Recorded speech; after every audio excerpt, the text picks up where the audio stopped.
Good morning, friends. Praise the Lord. Today I'd like to speak about Psalms chapter 133. 1 says, it says, how good and pleasant it is when brothers live together in unity. సహోదరుల ఐక్యత కలిగి ఉండుట ఎంత మేలు ఎంత మనోహరమో. So we should maintain the harmony between churches or brothers. We should maintain the harmony between the brothers, and we should maintain the healthy atmosphere by monitoring if anything going against God's kingdom. We can give answer by showing the proper verses in projecting in front of them, so not to fight with them. So ఇక్కడ ఏంటంటే ఒక సామెత ఉన్నది, ఒక ప్రోవెబ్ వాళ్ళ story అనుకోండి, ప్రోవెబ్ అనుకోండి, ఏదైనా అనుకోండి. సో ఒక స్టోరీ ఉంటుంది, 2 cats were fighting for the loaf of bread.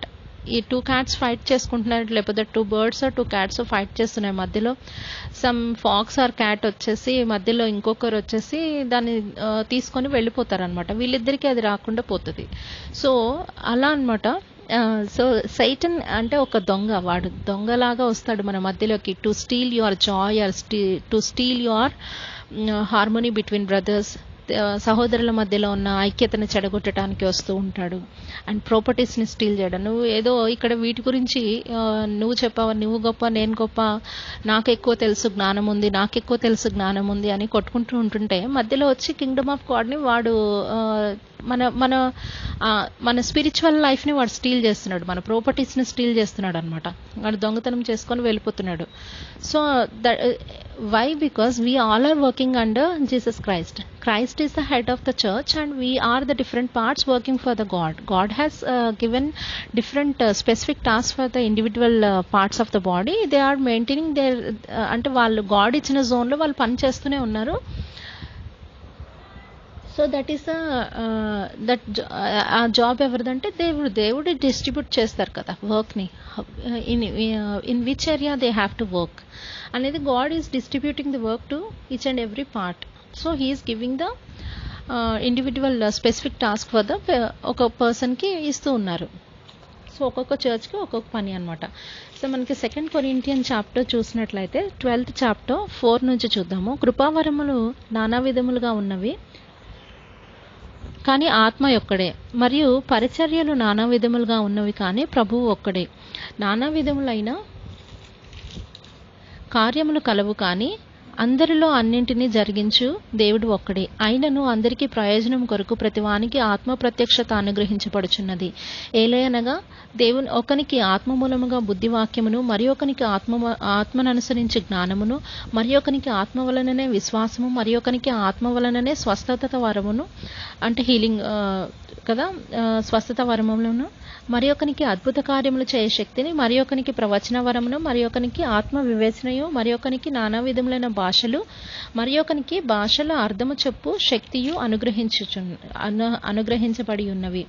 అయినను వీటన్నింటినీ ఆ ఆత్మ ఒక్కడే తన చిత్త ప్రకారం చొప్పున ప్రతివానికి ప్రత్యేకముగా పంచి ఇచ్చుచున్నాడు. He is the distributing each and every పర్సన్కి. ఎవరైతే దేవుని చేత పిలువబడి ఉన్నారో ఆయన ఏ చర్చ్కి అయితే ఏం చెప్పాలో, ఏ ఏరియాలో ఏ టాస్క్ ఉందో, అంటే ఒక పర్టికులర్ టాస్క్ని గాడ్ డిస్ట్రిబ్యూట్ చేస్తున్నారు. సో మనం we should not monitor what God has given them. అది మానిటర్ చేయక్కర్లేదు. If anything is going against God's kingdom, we can project the right words in front of them by showing the scriptures of God. మనం వెతికితే దొరుకుతాయి కదా. So you just have to put in front of the proper scriptures of God in front of the church. So 12th chapter మొత్తం చదివితే ఇంకా మనకి అర్థమవుతుంది. 1 Corinthians chapter 1 కొరింథీయులకు రాసిన మొదటి పత్రిక 12వ అధ్యాయము చదివితే మనకు అర్థమవుతుంది. అండ్ ఇంకా దేవుడు ఏ టైంలో ఎప్పుడు ఏది బయలుపరచబడాలో అది అప్పటికి ఆ టైంకి ఆయన ప్రణాళికాబద్ధంగా వెళ్తూ ఉంటారు. ఆయనకు ఒక ప్లాన్ ఉంటుంది.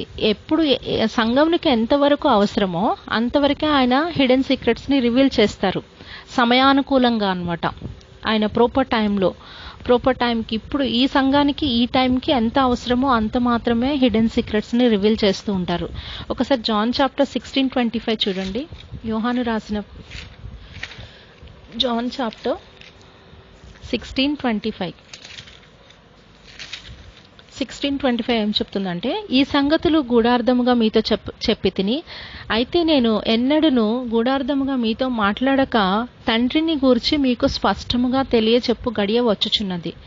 సో ప్రతి ఒక్కటి రివీల్ అయ్యే టైం వస్తుందంట. అంత్య దినాలలో పిల్లలు కూడా మనకి దేవుడు వాళ్ళ మీద కూడా పరిశుద్ధాత్మను కుమ్మరించి వాళ్ళ చేత కూడా అప్పుడు అవసరమైతే వాళ్ళని కూడా గాడ్ అప్పుడు ప్రొజెక్ట్ చేస్తారనమాట ఇన్ ఫ్రంట్ ఆఫ్ చర్చ్. పిల్లల్ని కూడా అనాయింట్ చేసేసి వారికి పరిశుద్ధాత్మనిచ్చి వారితో కూడా మాట్లాడిస్తారు గాడ్ అవసరాన్ని బట్టి. ఎప్పుడు ఏది ఎంత అవసరమో, ఇప్పుడు ఎంతవరకు సంఘం పనిచేయగలుగుతుందో చూసుకుని అప్పుడు దేవుడు ప్రొజెక్ట్ చేయగలుగుతారనమాట. సో సమయానుకూలంగా ఆయన ప్రణాళికాబద్ధంగా వెళ్తూ ఉంటారు. సో ఎవరి అనాయింటింగ్ని మనం ఏమి అంటే అనకూడదు. వి నో దట్ యాక్చువల్లీ అందరికీ తెలుసు ఎవరి అనాయింటింగ్ని ఎవరు బ్లేమ్ చేయకూడదు, because God has chosen us. So ఇదేంటంటే గాడ్ ఒకవేళ చూస్ చేసుకోకుండా ఉన్నట్లయితే దేవుడే వారికి ఎలా అంటే వారిని ఎట్లా కరెక్ట్ చేయాలో దేవునికి తెలుసు కదా. So no need to bother about others anointing. అంటే ఎవరు లేరు ఇక్కడ. So maximum every one are maintaining healthy atmosphere. Most probably ఇక్కడ ఏంటంటే సైటన్ జ్ఞానాన్ని బట్టి మెజర్ చేయడం నేర్పిస్తున్నాడు. వాళ్ళు ఎక్కువ బోధిస్తున్నారా, వీళ్ళు ఎక్కువ కాంపిటీషనల్ లైఫ్ ఉంది. సో వీ షుడ్ మెయింటైన్ అంటే గాడ్ ఇచ్చిన టాస్క్ మీద కాన్సన్ట్రేట్ చేస్తే we can project more in front of church. అంటే గాడ్ వర్డ్ని ఇంకా ఏమి ఆయన సత్యం చెప్పాలనుకుంటున్నారు సంఘానికి అనేది మనం we may can project more, అంటే ఇంకెక్కువ మనం ప్రొజెక్ట్ చేయగలుగుతాము. సో అంటే డు నాట్ మెషర్ అదర్స్. అంటే దేవుడు ఒకరికి స్వస్థత వరం ఇచ్చారు, ఆయన ఎప్పుడు దాని మీదనే పనిచేస్తూ ఉంటారు. ఇంకొకరిని ఫ్యామిలీ రీబిల్డ్ చేయడానికి ఇచ్చారనుకోండి, ఇంకా ఆయన ఎప్పుడు దానిలోనే ఉంటారు. ఒకవేళ ఆయనకి ఇంకొక వరం ఇచ్చి దేవుడు నువ్వు ఇది కూడా మాట్లాడాలి అని అంటే మాట్లాడతారు, పర్వాలేదు. సో అది వాళ్ళిద్దరికి ఆయన గాడ్కి అకౌంటబుల్ టు గాడ్ కదా.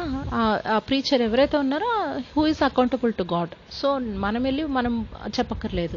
అంటే ఒక్కొక్కరికి ఒక్కటే ఇస్తారా అంటానికి కూడా కుదరదు.